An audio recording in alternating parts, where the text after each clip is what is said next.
Assalamualaikum warahmatullahi wabarakatuh.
Alhamdulillah.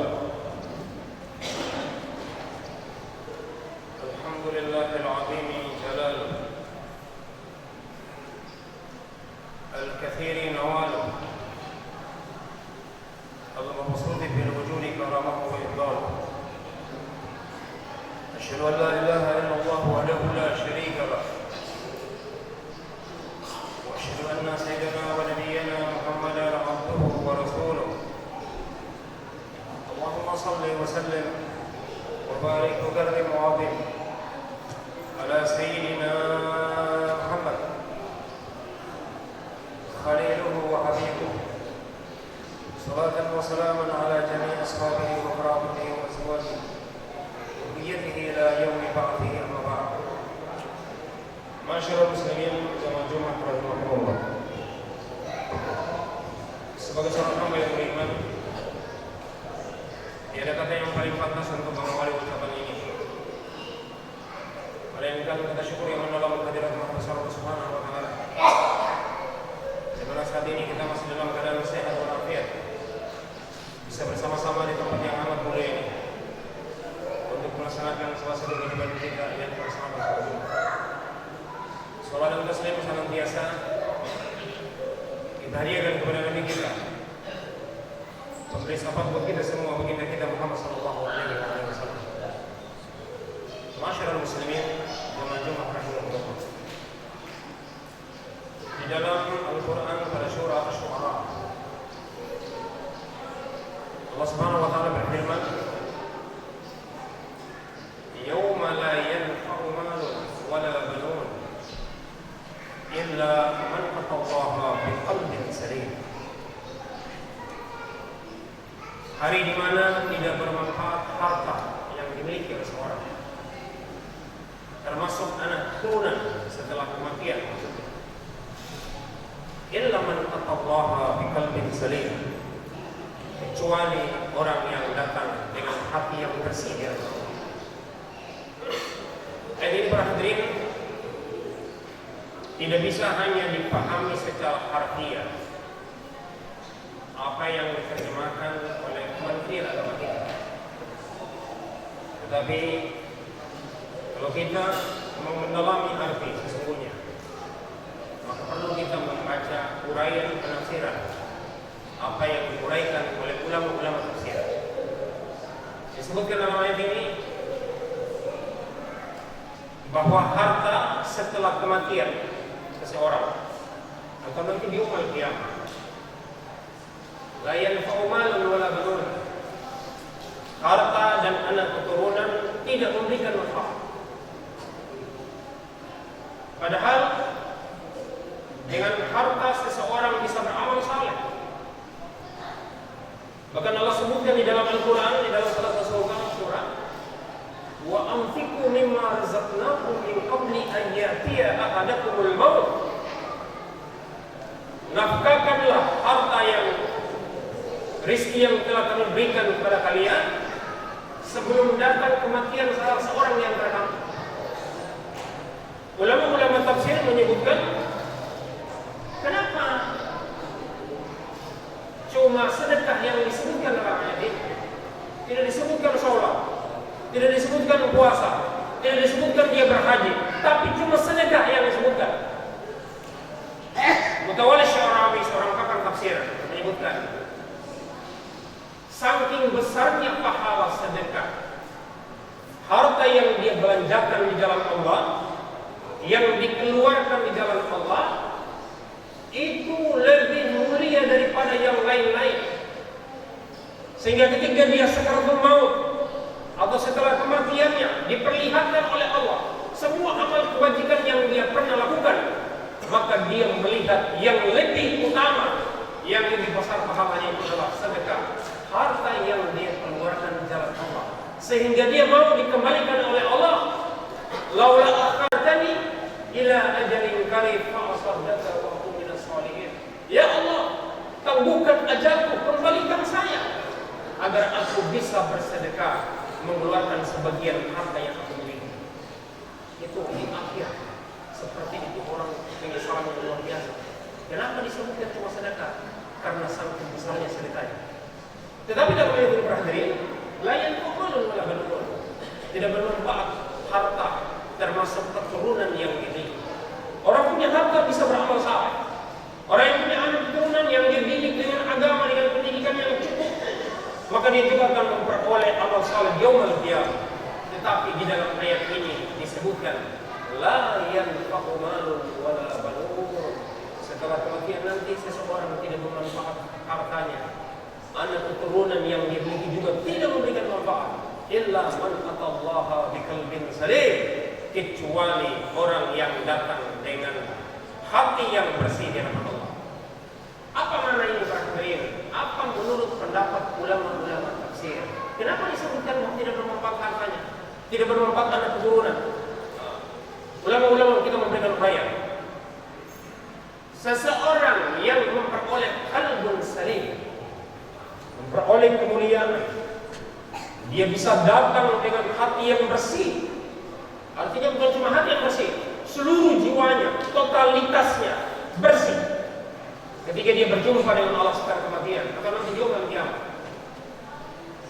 Orang seperti ini memperoleh kemuliaan ini, kata ulama, tidak harus lahir dari orang-orang kaya. Orang yang mencapai kemuliaan qalbun salim bukan harus dia lahir dari para kiai, keturunan para kiai, bukan harus keturunan dari para ulama, bukan harus dia lahir dari para habaib, tidak. Semua orang punya kesempatan menjadi qalbun salim, menjadi mulia dengan hati yang bersih ketika berjumpa dengan Allah. Apa syaratnya? Ulama-ulama tafsir memberikan uraian. Syaratnya, bersihkan hati, jangan menyimpan dendam kepada seorang, jangan suka menceritakan keburukan orang. Apalagi saat ini kita berada pada pilkada. Terkadang satu kelompok menjelek-jelekan yang lain. paslon sana tidak baik, saya lebih baik. Jangan dulu berarti itu. Tidak boleh menyimpan dendam. Kalau misalnya itu orang yang tidak pernah menyimpan dendam, tidak pernah memusuhi manusia, dan tidak merasa lebih mulia dia daripada orang lain. Ini yang dimaksud dengan qalbun salim. Maka harta yang dia miliki tidak bermanfaat sekalipun dia belanjakan di jalan Allah. Anak keturunan yang dia miliki sekalipun dia didik dengan pendidikan agama, tapi dia suka memusuhi manusia, hatinya jelek dengan manusia, suka menyimpan dendam, termasuk merasa mulia daripada orang lain, maka semua itu tidak disebutkan. Sehingga itu di dalam ayat ini disebutkan oleh para ulama, tidak ada satu amal saleh yang Allah sebutkan di dalam Al-Quran kecuali cuma satu, yang langsung memberikan manfaat selamat di yaumul qiyamah. Orang sholat kewajiban, tapi adakah ayat disebutkan bahwa ketika orang sholat sudah selamat? Belum tentu. Ya. Orang yang berhaji setiap tahun, belum tentu disebutkan di dalam ayat bahwa dia selamat nanti berjumpa dengan Allah. Tetapi orang yang selamat itu adalah qalbun salim, yang memiliki hati yang bersih ketika berjumpa dengan Allah Subhanahu wa taala. Kami teringat ucapan Ibnu Petrus bin Salim Al-Jufri dalam satu syairnya. Jadi kalau ulama berucap, bukan sembarang mengucapkan kata, tapi mereka punya argumen itu, pendapat itu, nasihat itu berdasarkan ilham. Itu ulama. Tapi Petrus bin Salim Al-Jufri menyebutkan, wala turiyanan nasa dunaka mu'minan wala kafiran hatta tugayyaba fil qabri. Jangan sekali-kali Anda mengatakan Anda lebih mulia, baik itu Anda ucapkan kepada orang yang beriman ataupun orang kafir sekalipun. Belum tentu orang lain. Kita yang muslim ini lebih mulia daripada orang kafir, belum tentu. Kenapa? Perjalanan kita masih panjang. Kita masih akan diberikan ujian dan cobaan oleh Allah dalam perjalanan ini. Kapan kita bisa mengatakan bahwa saya lebih mulia dari seseorang? Hatta tugayyaba fil qabri, ketika Anda berada di alam barzakh. Kalau sudah berada di alam barzakh, sudah di alam kubur, sudah menikmati husnul khatimah, baru kita boleh mengatakan saya lebih mulia daripada seseorang. Maka konek bahasanya, saya menyebut ini dengan ayat yang tadi. Orang yang qalbun salim itu adalah orang yang tidak merasa lebih mulia daripada orang lain. Ini yang dimaksud oleh Habib Petrus bin Salim Al-Jufri. Bisa kita mengatakan bahwa saya lebih mulia nanti ketika Anda berada di alam barzakh. Ada salah satu kisah. Kisah ini disebutkan di dalam salah satu kisah mulia. Ini pernah terjadi kepada Sayyidina Abdul Qadir Jailani. Sayyidina Abdul Qadir Jailani ini seorang aulia, sultanul aulia, neneknya aulia, pemimpin para aulia di saat itu. Pada suatu hari ketika dia berjalan bersama murid, melewati beberapa perkampungan, berjumpa dengan seorang pemuda yang mabuk berat. Bagaimana orang-orang mengenal ini Sayyidina Abdul Qadir Jailani? Sekalipun orang mabuk berat masih mengenal kepada beliau. Ketika berjumpa, berpapasan dengan seorang pemuda yang mabuk ini, maka yang memberikan salam pertama itu adalah seorang pemuda yang mabuk. Assalamualaikum ya Abdul Qadir. Memberikan salam sunnah, menjawab wajib. Maka dijawab oleh Abdul Qadir, waalaikumsalam warahmatullahi wabarakatuh. Kalau kita diberikan salam oleh seorang, kalau dia bilang assalamualaikum, maka kita wajib menjawab lengkap, waalaikumsalam warahmatullahi wabarakatuh. Bagaimana kalau kita diberikan salam yang lengkap, assalamualaikum warahmatullahi wabarakatuh, maka kita jawab sama, waalaikumsalam warahmatullahi wabarakatuh. Itu yang diajarkan oleh Nabi kepada kita. Pemuda ini mengajukan 3 pertanyaan. 2 mampu dijawab oleh Sayyidina Abdul Qadir Jailani, 1 dia mampu beliau berikan jawaban. Apa pertanyaannya? Ya Abdul Qadir, hal Allahu qadirun am ghairu qadirin? Apakah Allah itu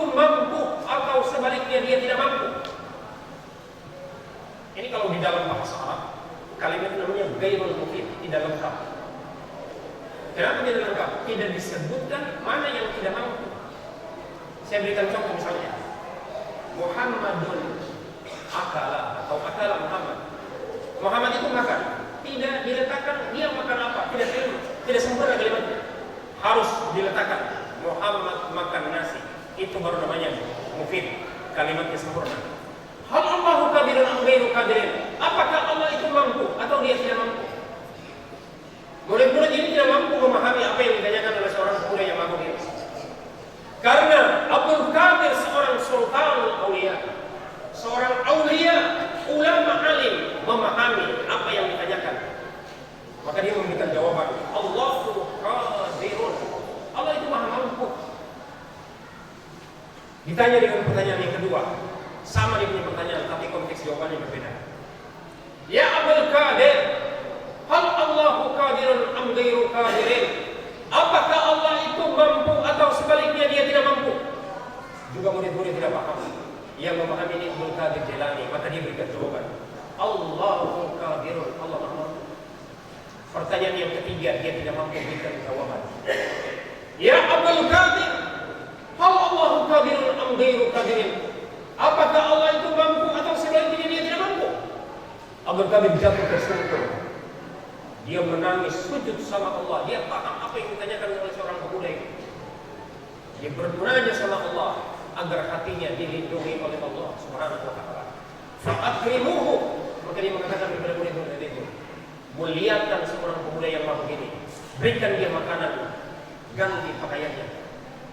Setelah selesai, rupanya murid-murid ini belum paham dan tidak puas apa sebenarnya yang ditanyakan oleh seorang pemuda ini, sehingga beliau mampu memberikan jawaban pertanyaan pertama dan kedua. Yang ketiga tidak mampu diberikan jawaban oleh Abdul Qadir Jailani. Pertanyaan yang pertama diuraikan kepada murid, Ya Abdul Qadir, wahai Abdul Qadir, hal Allahu qadirun am ghairu qadirin? Apakah Allah mampu mengampuni dosa saya? Saya ini seorang ahli maksiat, seorang peminum, seorang penzina, semua maksiat pernah aku lakukan. Apakah Allah mampu mengampuni dosa saya? Maka dijawab, Allahu qadirun. Allah mampu mengampuni Anda punya dosa sekalipun melebihi daripada apa yang Anda lakukan selama ini. Pertanyaan yang kedua, Ya Abdul Qadir, hal Allahu qadirun am ghairu qadirin? Wahai Abdul Qadir, apakah Allah mampu? Saya ini seorang ahli maksiat, seorang peminum, seorang penzina, semua maksiat pernah aku lakukan. Bolehkah Allah menjadikan saya seorang ahli maksiat ini menjadi seorang ulama, seorang aulia seperti engkau seorang yang taat? Bolehkah Allah menjadikan saya seorang ahli maksiat, seorang peminum, seorang penzina menjadi seorang ulama seperti engkau, menjadi seorang aulia? Bolehkah Allah? Maka Abdul Qadir Jailani menyebutkan, Allah mampu menjadikan seorang ahli taat menjadi tidak taat. Boleh. Pertanyaan yang ketiga ini tidak mampu diberikan jawaban oleh Abdul Qadir. Ya Abdul Qadir, hal Allahu qadirun am ghairu qadirin? Apakah Allah mampu? Engkau itu seorang ulama, seorang aulia, seorang yang alim, seorang yang taat. Bolehkah Allah menjadikan engkau seorang taat itu menjadi seorang penzina, seorang mabuk, seorang ahli maksiat seperti saya? Engkau seorang yang taat, seorang aulia, seorang ulama. Bolehkah Allah menjadikan engkau itu seorang ahli maksiat, seorang peminum, seorang penzina seperti saya? Abdul Qadir Jailani tidak mampu memberikan jawaban.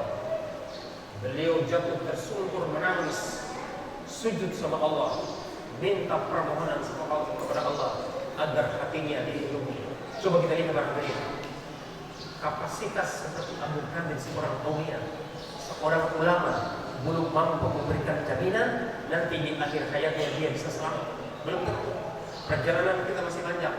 Pantaslah yang disebutkan oleh Bidrus bin Salim al-Jubri, wala turiyanan nasa dunaka mu'minan wala kafiran hatta tubayyana bil qabri. Jangan Anda mengatakan Anda lebih mulia pada orang beriman ataupun kepada seorang kafir sekalipun. Kapan Anda bisa mengatakan saya lebih mulia?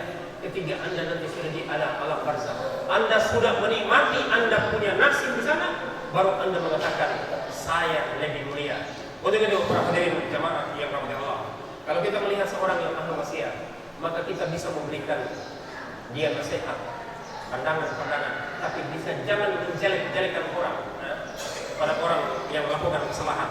Jangan kita cela. Kata Nabi, orang yang suka mencela, suka menjelek-jelekan orang, dia akan melakukan hal yang sama sebelum dia Allah wafatkan. Na'udzubillahi min dzalik.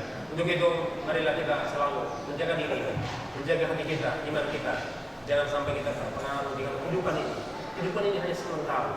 Kalau kita mampu menjalani syariat ini, benar-benar menghidupkan sunnah-sunnah Nabi, maka insya Allah kita akan diselamatkan oleh Allah sampai akhir wafat kita. Amin ya rabbal alamin. Barakallahu li wa lakum fil Qur'anil azim. Wa nafa'ani wa iyyakum bima fihi min al-ayati wa dzikril hakim. Wa taqabbalallahu minni wa minkum tilawatahu innahu was-sami'ul 'alim. Aqulu qawli hadha wa astaghfirullahal 'azim li wa lakum wa li sa'iril muslimina wal muslimat wal mu'minina wal mu'minat fastaghfiruhu innahu huwal ghafurur rahim.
برحمتك يا أرحم الراحمين. اللهم اغفر للمسلمين والمسلمات والمؤمنين والمؤمنات الأحياء منهم والأموات إنك يا مولانا سميع قريب مجيب الدعوات يا رب العالمين. ربنا افتح بيننا وبين قومنا بالحق وأنت خير الفاتحين. ربنا ظلمنا أنفسنا وإن لم تغفر لنا وترحمنا لنكونن من الخاسرين. ربنا آتنا في الدنيا حسنة وفي الآخرة حسنة وقنا عذاب النار. عباد الله ان الله يامر بالعدل والإحسان وإيتاء ذي القربى والنهي عن المنكر والبغي يعظكم لعلكم تذكرون. فاذكروا الله العظيم يذكركم واسأله من فضله يعطيكم ولذكر الله أكبر. Kompas TV, independen, terpercaya.